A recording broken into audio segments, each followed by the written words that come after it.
ओम नमः शिवाय। ओम नमो भगवते वासुदेवाय नमः। आप सभी को अपने YouTube चैनल में स्वागत है।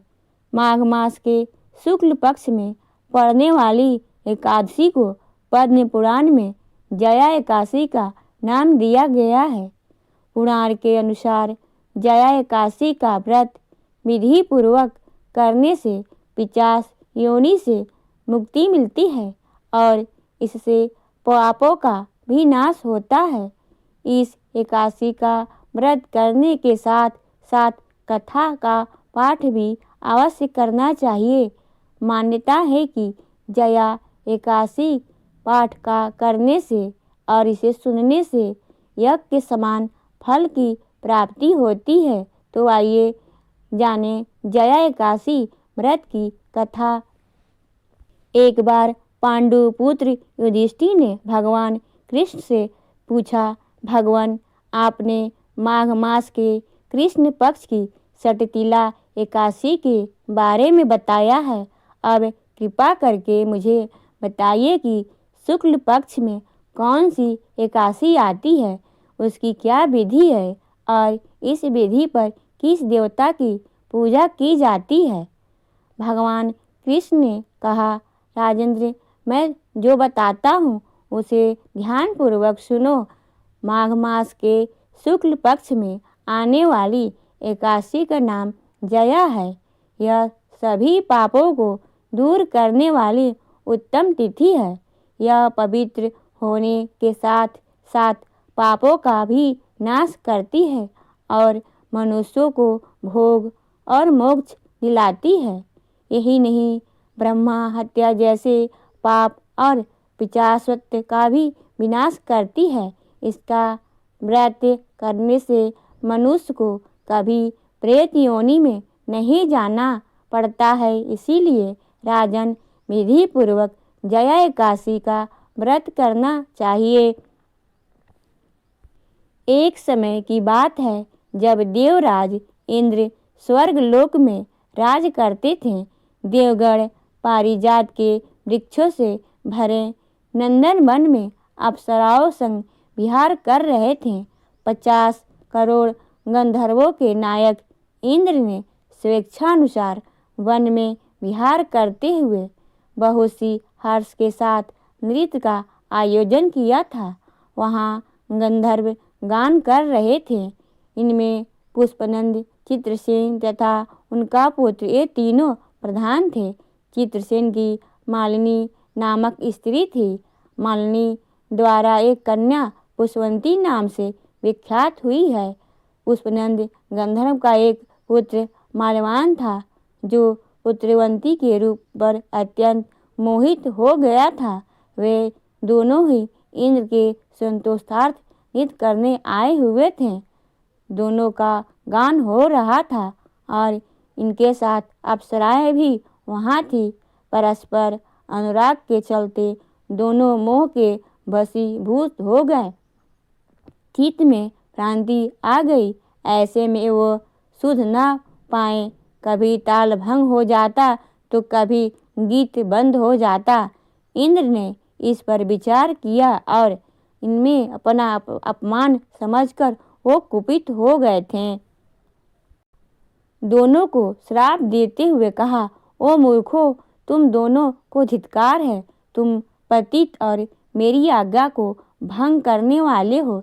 ऐसे में पति पत्नी के रूप में रहते हुए पिशाच हो जाओ।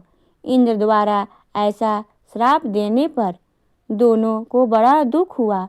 दोनों हिमालय पर्वत पर चले गए और पिशाच योनि को प्राप्त करके भयंकर दुख भोगने लगे।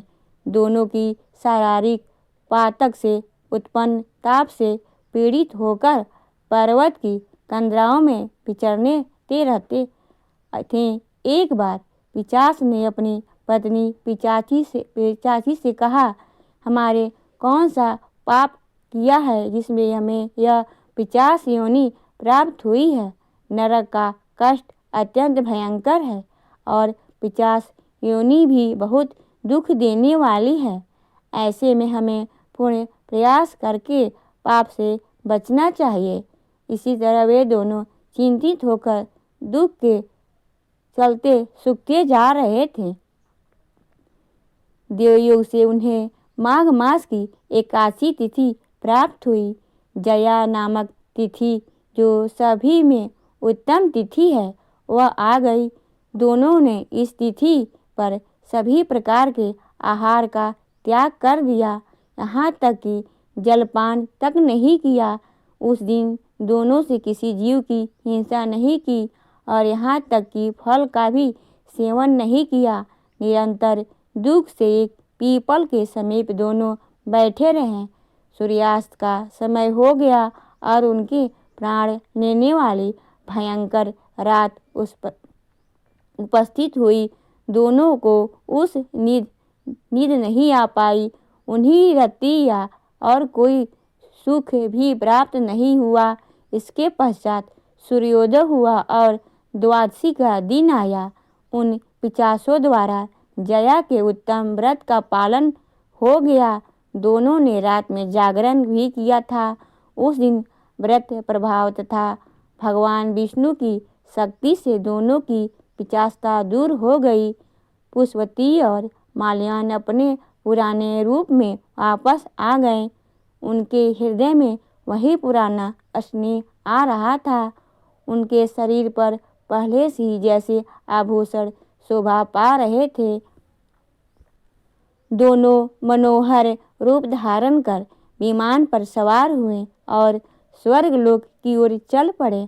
वहाँ देवराज इंद्र के सामने दोनों बड़ी प्रसन्नतापूर्वक उन्हें प्रणाम किया। इंद्र को उन्हें उस रूप में उपस्थित देखकर बहुत विस्मय हुआ। इंद्र ने पूछा, किसी पुण्य के प्रभाव से तुम्हारा पिशाचत्व दूर हुआ? यह मुझे बताओ। तुम दोनों को मैंने श्राप दिया था, फिर कैसे देवता ने तुम्हें उससे छुटकारा दिलाया? माल्यवान ने कहा, भगवान वासुदेव की कृपा और जया नाम की एकादशी के व्रत से हमारी पिशाचता दूर हो पाई है। इंद्र ने कहा, तो अब तुम दोनों मेरे कहने पर सुधा पान करो। जो एकादशी के व्रत में तत्पर और भगवान श्री कृष्ण के शरणागत होते हैं वे हमारे भी पूजनीय होते हैं।